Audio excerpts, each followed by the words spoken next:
Hüljatud loomad peaksid meie riigis jõudma varjupaika ja nendega seotud kulud taob kinni maksumaksja. Nii sätestab seadus. Paraku raha hädas omavalitsused selle tarbeks raha ei leia. Nii ei maksagi imestada, kui varsti võib jälle näljaseid koeri kassi kõikjal kohata. Väljakutseid on palju rohkem ja iga inimene tänaval näeb, et neid on igal pool jookseb ringi ja neid on hästi palju ja viimasel on ka teatud, et neid jätakse metsa järjest rohkem puute külge ja igale poole. Rahanappus pole ainuke mure. Eestis pole piisavalt ka loomade varjupaiku, sest nende loomine pole siiani valitsejatele korda läinud. Raha varjupaikade ehitamiseks ei leitud isegi hiljutisel jõukuse ajastul. Enamus Eesti varjupaiku ongi sellises seisus, et lastel, rasedatel ja nõrganärvilistel tuleks sinna minemine ehk suisa seadusega ära keelata. Oled Eestis pea kõigis varjupaikades käinud, milline see tase on meil? No Tallinn on ilmselgelt kõige parem, et peale selle on veel enam normaalselt Tartu ja Rakvere, aga teistesse nagu väga ei taha minna, et suht kurb seis on seal. Kohtade arv varjupaikades, kas see on piisav? Ilmselgelt ei ole piisav, et nad ei mahuta ära kõiki koeri, kellel oleks kohti vaja. Tuleb juurde luua omavalitsustel? Kindlasti. Aga mida siis sellises olukorras teha, kui ühiskond hülgab rohkem loomi, kui varjupaikades kohti on? Nii mõnedki tarkpead ja veterinaar-toiduameti spetsid arvavad, et loomad tuleks pärast 2 hoidmisnädalat hukata. Paraku pole ka see kõige odavam lahendus. Koera nüüd varjupaika toimetamine ja pärast ka siis tapmine ja korjuse hävitamine, et on see kallis lõbu muidu?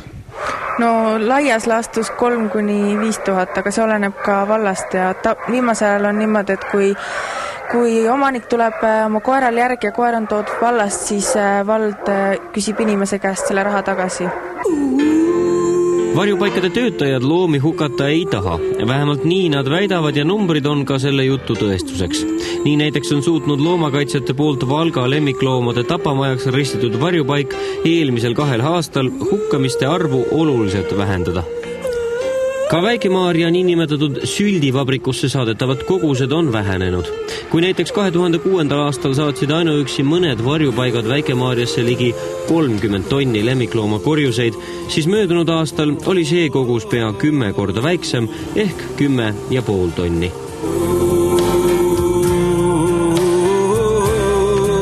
Loomulikult ei sisalda see laibahunnik ainult hukatud koeri kasse, vaid korjuste kogust suurendavad ka auto alla jäänud lemmik- ja metsaloomad.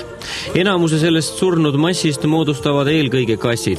Nende elu pole endiselt punast krossigi väärt. Kassinurina ei kuula iial keegi ja kui kuulabki, siis välja seest ei teegi ja kui teebki, ei saa ikka miskit aru. Liiga kitsuke on inimese aru mjau. Kahjuks leidub Eestis ka veel täna selliseid varjupaiku, mis vääriksid pigem tapamaja kui varjupaiga nime. Kohtla-Järve varjupaik on just selline. Koostöös Laara Larseni poolt juhitava loomakaitseorganisatsiooniga PETS on nad üles näidanud võimetust edukalt toimida ja ainult vähesed loomad pääsevad sealt eluga. Сколько примерно вы усыпляете или усыпляете вообще ли? В процентном цифра достигает 70%. И собак, и кошек? Да. Кошек еще больше.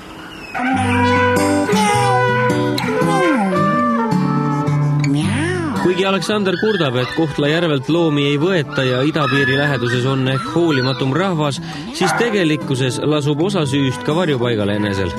Nii näiteks ei avalda Kohtla-Järve varjupaiga rahvas õigeaegselt uute asukate pilte. Aga ega seal majas ka erilist vaeva loomadele uute kodude otsimisega ei nähta. Mujal Maarjamaal on olukord siiski tunduvalt parem ja seal lükatakse enamasti mürgisüsti tegemine võimalikult kaugesse tulevikku. Vähemalt koerte puhul on see reegel kehtiv. Nii mõnedki varjupaigad on aga enesele hoopis kõrged eesmärgid seadnud. Me oleme oma organisatsiooni siseselt võtnud vastu sellise otsuse, et me pürgime nii-öelda no-kill shelteri poole, et me oleme nõus töötama ise sellises kehvemas tingimuses, aga me ei lähe seda teed, et me paneme pärast 14 päeva loomad magama. Tänavu on Väike-Maarja jäätmetehasesse esimese 2 kuuga saadetud juba veidi üle 3 tonni lemmikute korjuseid. Aga veel pole hilja muuta sündmuste käiku. Vaatamata raskustele jääge ikka inimesteks ja ärge visake oma loomi tänavale. Kindlasti on ka teisi võimalusi, kuidas rasked ajad üle elada. Liiga kitsuke on inimese aru